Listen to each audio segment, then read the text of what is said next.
Bonjour et bienvenue à cette nouvelle capsule sur les manipulateurs. Merci pour vos nombreux messages, ça me fait toujours plaisir de vous lire. Je réponds le plus rapidement possible et je réponds à tout le monde parce que je trouve ça important. J'apprécie beaucoup que vous partagiez avec moi vos histoires, votre cheminement, les obstacles que vous avez rencontrés, comment vous avez fait pour vous en sortir, parce qu'évidemment, ça m'alimente, ça me permet aussi de trouver d'autres façons d'expliquer la situation, d'autres façons d'expliquer les stratégies des pervers narcissiques, d'expliquer les drapeaux rouges qu'il faudrait voir. Puis évidemment, à chaque fois que j'essaie d'aider quelqu'un, par mes réponses, à ce moment-là, il y a d'autres gens qui vont aller lire les réponses que j'écris ou qui voient les vidéos. Et ça permet à ce moment-là de rejoindre encore plus de gens. Donc, merci infiniment. Il est très tard en ce moment, au moment où j'enregistre la capsule, en fait, c'est la nuit, mais j'ai reçu plusieurs messages, j'ai pris le temps de répondre, mais je trouvais important de faire une capsule spécifiquement sur ce sujet-là parce que je trouve ça important. La question que je me suis fait poser plusieurs fois, c'est est-ce que j'ai affaire à un manipulateur ou une manipulatrice? Bon, c'est sûr que déjà, si vous vous posez la question, il y a des bonnes chances que vous ayez affaire à un manipulateur, une manipulatrice, un pervers narcissique. C'est certain que si vous êtes pris dans une situation de manipulation, dans une relation sous emprise, une des premières choses qu'on remarque, c'est le fait qu'on doute de soi. Pourquoi? Parce que le manipulateur, la manipulatrice, le pervers narcissique sont excellents pour nous faire douter de nous-mêmes sur des choses pour lesquelles pourtant habituellement on est confiant. Et avant, on était tout à fait confiant, puis maintenant on l'est beaucoup moins, on se pose beaucoup de questions, on se remet en question. Donc, si vous êtes dans cette phase-là où vous doutez de vous doutez de votre capacité à analyser la situation, vous doutez de votre jugement, bien ça, là, c'est un drapeau rouge. C'est une stratégie que le manipulateur va utiliser beaucoup, la capacité à vous faire douter de vous-même. Puis souvent, quand on est pris dans une relation sous emprise, notre inconscient, évidemment, il sait qu'on est dans une situation qui n'a pas de bon sens, ce qui fait qu'on n'ose plus en parler à nos amis ou aux membres de notre famille parce qu'on le sait qu'on va se faire ramasser. On le sait qu'on va recevoir des mauvais commentaires. On le sait, dans le fond, que les autres ils ont raison. On n'est juste pas encore prêt à passer à l'action. Mais si vous êtes dans cette phase-là où vous doutez de vous n'en parlez plus à votre entourage de cette relation-là, ça, c'est un autre indicateur. Puis probablement que cette personne-là, vous y pensez tous les jours. Vous avez de la difficulté à la sortir de votre tête.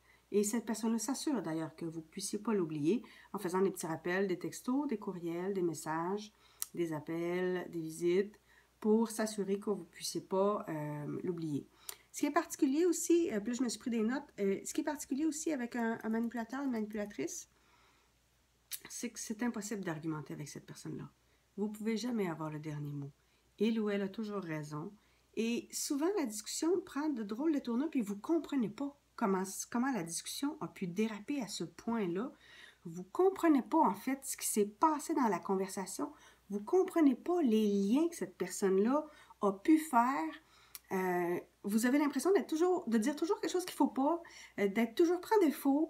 Le manipulateur ou la manipulatrice a toujours quelque chose à aller gratter, quelque chose à vous reprocher. Il y a toujours un commentaire négatif, ce qui vous fait encore plus douter de vous. Mais c'est une façon aussi de vous contrôler. C'est une façon d'envahir votre esprit. C'est une façon d'avoir le contrôle sur vous. Donc, c'est impossible d'argumenter avec un manipulateur ou une manipulatrice. Vous n'aurez jamais raison. De toute façon, ils sont habitués d'argumenter, sont rodés pour ça. Donc, puis souvent, la discussion devient émotive ou agressive, puis vous ne comprenez pas pourquoi, mais vous allez sortir de cette conversation-là en vous sentant incompétent, en vous sentant poche, non reconnaissant, en vous sentant idiot. Vous avez l'impression que vous n'avez rien compris, puis vous avez l'impression de ne pas être correct. Donc, ça, c'est très, très dérangeant, c'est très, très déstabilisant. Le manipulateur, la manipulatrice impose son rythme et sa façon de faire. Donc, il vous indique à quel moment vous pouvez le rejoindre. C'est lui ou elle qui décide quand est-ce que va avoir lieu la conversation. Même si vous lui dites, je vous donne des nouvelles d'ici vendredi, le lendemain, il vous recontacte.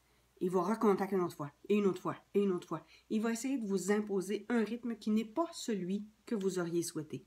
Il va vous imposer sa façon de faire, même si ce n'est pas la façon de faire que vous avez demandé à avoir.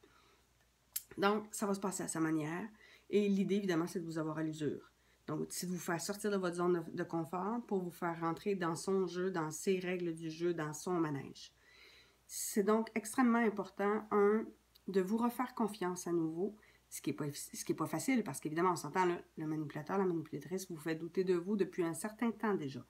Donc, il faut travailler votre confiance. Je vous suggère un exercice qui est l'exercice des 100 réussites. Faites une liste de plein de choses que vous avez réussies. Vous avez, je ne sais pas moi, réussi à passer votre examen de conduite du premier coup quand vous aviez 16 ans. Vous avez réussi une entrevue d'embauche que vous pensiez difficile. Vous avez réussi à apprendre l'espagnol. Vous avez réussi à surmonter une peur. Donc, une liste de 100 réussites à relire quand vous doutez de vous pour vous rappeler que vous êtes capable de beaucoup plus de choses, en fait, que le manipulateur ou la manipulatrice veut bien vous faire sentir. Je vous suggère aussi de vous faire un cadre de vision, en fait, d'identifier quelle est la relation idéale que vous souhaitez, que ce soit en amour ou que ce soit en affaires. Vous, dans votre tête, c'est quoi votre idéal? Si c'est avec un partenaire de vie que vous êtes coincé dans une relation sous emprise, bien pour vous, une vraie relation de couple, ça ressemble à quoi? Il faut prendre le temps de la visualiser, il faut prendre le temps de l'avoir en tête. Vous ne pouvez pas atteindre un objectif qui n'est pas défini. Si c'est avec un client, vous avez des difficultés, ou avec un partenaire d'affaires, ou avec un fournisseur, mais pour vous, un partenariat d'affaires, ça se passe comment quand ça se passe bien? Il faut prendre le temps de le visualiser, de prendre des images qui représentent ce que vous voulez. Mettez-le par écrit, ce que vous voulez exactement. Puis de temps en temps, prenez le temps de relire ce que vous avez écrit et de le ressentir pour être capable de vous créer dans votre tête un nouveau modèle, un nouveau pattern de comportement qui, lui, est plus positif. Puis, arrêtez de penser que vous allez pouvoir changer le manipulateur, la manipulatrice ou le pervers narcissique. Il ne changera pas. En fait, c'est plutôt l'inverse. C'est lui qui va vous changer parce qu'il essaie de vous avoir à l'usure. Ça fait des années qu'il s'entraîne pour ça. Il est excellent. Ce qu'il faut faire, c'est sortir de cette emprise-là. Il faut donc sortir de ce terrain de jeu-là dans lequel il vous entraînez, qui n'est pas le vôtre. Ça implique donc de sortir le manipulateur, la manipulatrice, le pervers narcissique de votre vie. C'est ça que vous avez à faire. Pour vous créer de nouveaux modèles au niveau de la relation amoureuse, je vous suggère le livre de Régine Kouakou, Les 6 clés essentielles pour attirer l'amour.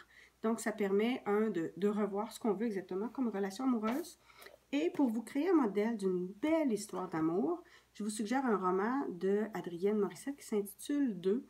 Ça vous donne, ça vous met en tête une belle histoire d'amour, comment ça se passe. Puis ce qui est bien dans le roman de Adrienne, c'est qu'on voit la vision et de la femme et de l'homme dans une belle relation.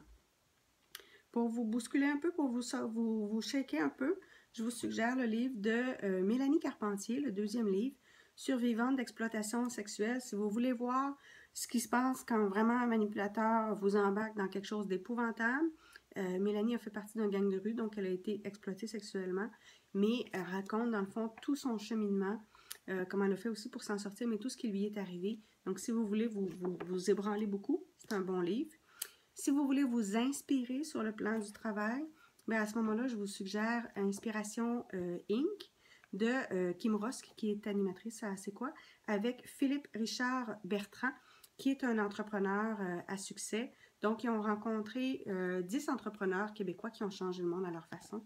Donc, évidemment, c'est une façon de vous inspirer puis de vous créer un nouveau modèle d'affaires si le manipulateur, la manipulatrice ou le pervers narcissique que vous confrontez en ce moment est dans le milieu des affaires. Évidemment, tout ce que je vous dis se trouve dans Relations sous emprise, comment s'en libérer sur le plan personnel et professionnel. Si vous avez envie de le découvrir plus sous une forme de roman, bien, vous allez l'avoir dans L'Ange gardien du samouraï. Et si vous êtes sorti enfin d'une relation sous emprise et que vous êtes dans la phase où vous essayez de vous reconstruire, à ce moment-là, je vous propose les 8 étapes vers votre potentiel infini.